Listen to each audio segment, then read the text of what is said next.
Morning. We are so fortunate to be chatting with prolific business professional and media commentator Fatima Zaidi to get her news and views on her latest startup, Quill, podcasting, and even some cannabis. Thank you, Fatima. What has been your favorite news story this summer or year so far? Yeah, there's quite a few, almost too many to count, but there was actually an article that was released yesterday in Fast Company about an accelerator for high school children called the Knowledge Society. They are actually, they started out of Toronto and they've expanded into cities across the US, including Boston, New York, and Vegas. And essentially this accelerator is for kids 13 years and older, and it fosters their creativity and imagination and helps teach them skills like coding that they can then apply to real life scenarios and situations. I've met some of these children and they're, speaking on world stages. They're, solving some of the most amazing and insane problems of the world, and they're literally 13 years old. So I was reading this article in Fast Company about them, and I'm just so proud to have an accelerator like this that was born out of my city in Toronto. Wow, that's amazing. You have set up your own platform that connects podcasters to freelancers, Quill.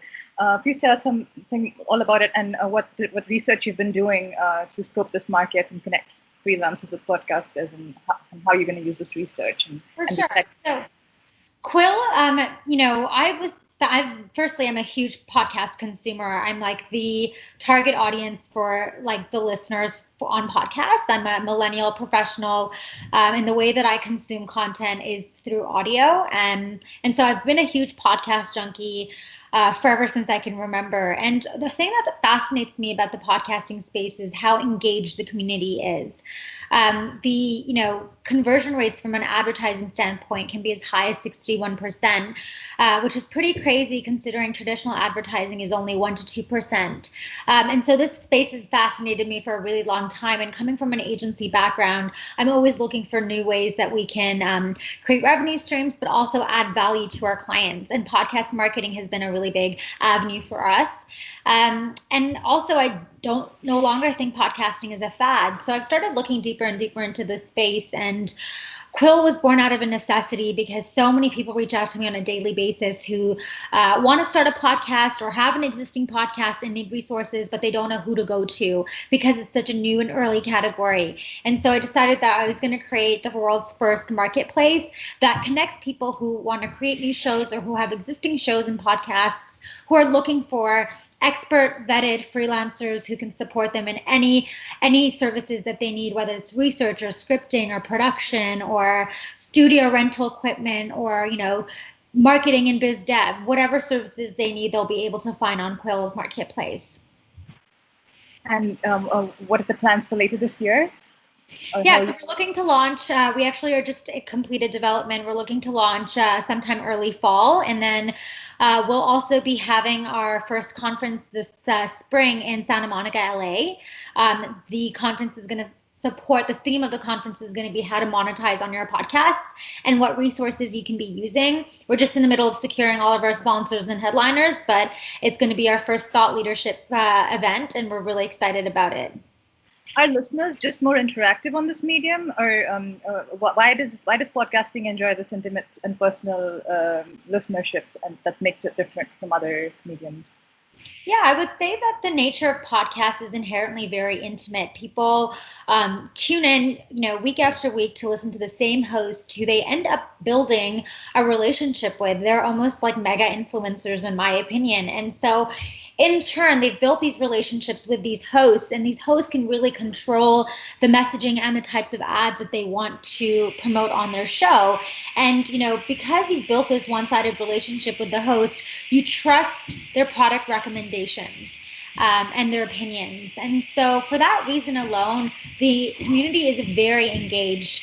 There was a stat where I was reading, I think it was PwC who put out this article, and they said that they surveyed a bunch of people who listen to podcasts, and 61% of them said they purchased a product or a service after listening to a podcast.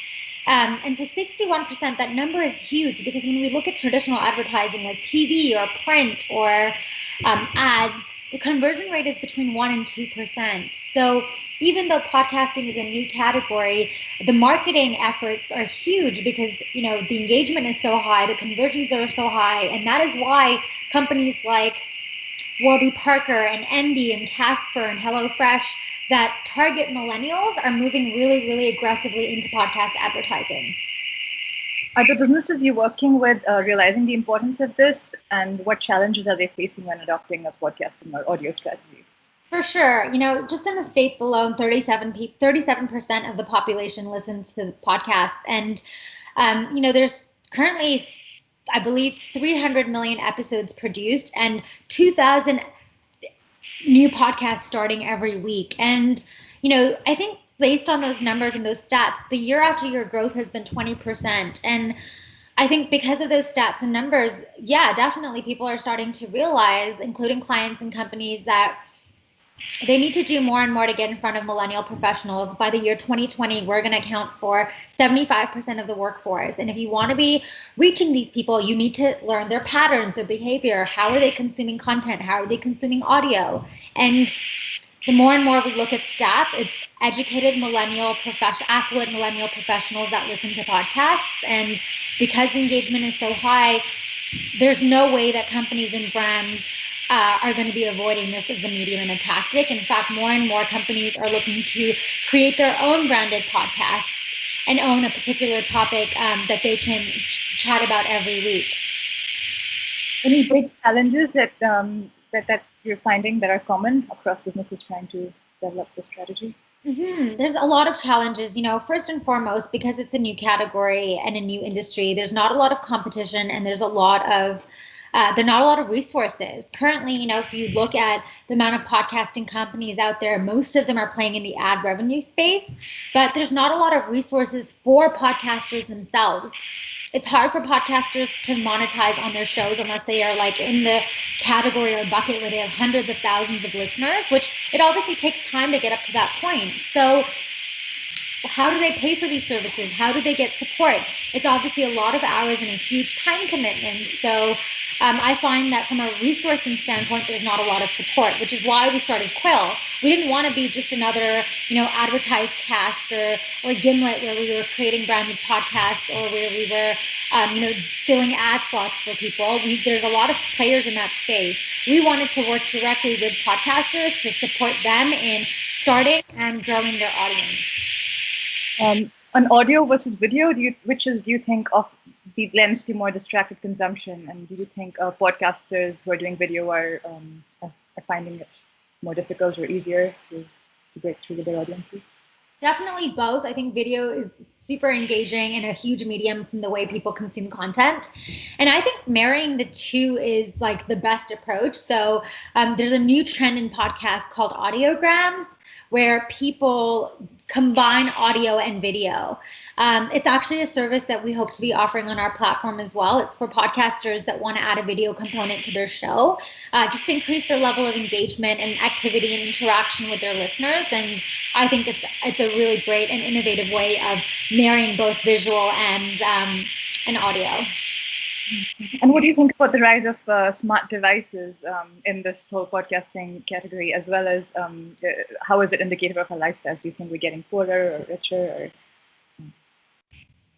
Yeah, I mean, it's no doubt that the rise in technology and the introduction of smart apps and Google Homes and Alexas and even the podcast app on the iPhone has led to to this industry and medium blowing up overnight. And just having the app alone on the iPhone and Android makes it so much more accessible for people to be able to listen to podcasts on demand.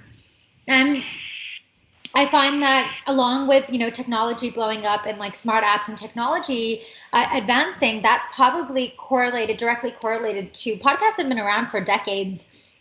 They've been around for a long time, but it's only in the last few years that we've really seen it blown up. And I definitely think it's directly correlated with the advancements in our technology. In fact, the podcast app on the iPhone has had the biggest surge in popularity and growth out of any of Apple's products. seems to be it seems to be prevalent, and across lifestyle brands, a lot of lifestyle brands seem to be adopting podcasting as a great new outlet for marketing their content. And speaking of lifestyles, you say the one category that comes to my mind is cannabis. Is cannabis the only industry that you think that seems to create this kind of excitement or escape that no other lifestyle category can? And do you think podcasting and cannabis has a potent combination there? No, I think definitely, there's a lot of innovative and emerging industries. I think the podcasting industry is huge. I think cannabis is another really big industry, which is exciting because firstly, it's newly legal in Canada, but also there's so many restrictions and regulations from a marketing and packaging standpoint that it's kind of the wild west here. People are trying to navigate their way through all these rules and restrictions and figure out what works and what doesn't work and what they can and can't do. That there's a lot of room for innovation and creativity. And that's kind of why I love these two industries, the cannabis and podcasting space. They're both, super new. We can sort of pave the way and set our own milestones and standards. And for people who are getting into either spaces early, if the industries blow up, which I'm sure cannabis will, since there is so a huge demand and consumption, then I think those who are first to market have a huge advantage. So what would you say the future looks like for podcast hosts in terms of opportunities to be seized in Canada, the US, and worldwide? Canada is obviously very far behind the US. The US numbers are looking a lot stronger, but it makes sense. The market is a lot bigger in the US. But I definitely don't think it's a fad. I think podcasting is here to stay.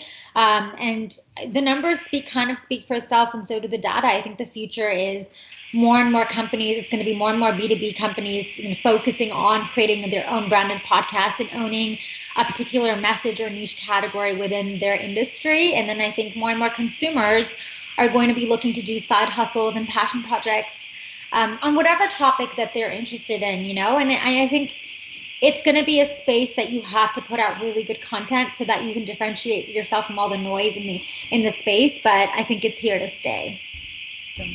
And do you have any parting advice for our readers, many of who are entrepreneurs, innovators, first generation visible minority immigrant women, professionals, and several others looking to strike their pot of gold or waiting to sometimes finding themselves at odds, moving at a glacial pace because innovation is at odds with society, technology, systems?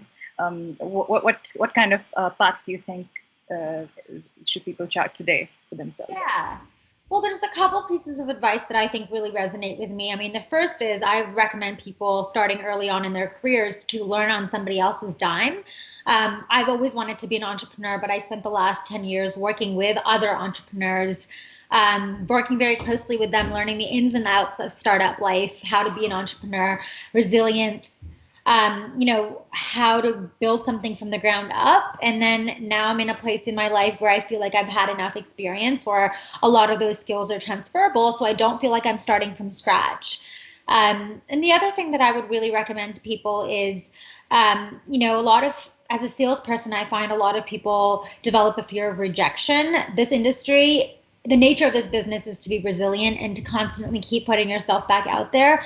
I've had so many people say no to me. I've had so many doors slammed in my face, but I constantly keep getting up and putting myself out there. And eventually you're always in the right time at the right place. It's about maximizing your efforts, and if everything builds momentum over time. So don't be afraid of the no's. Think of it as a challenge, be resilient, and keep putting yourself out there. Awesome. Thank you so much.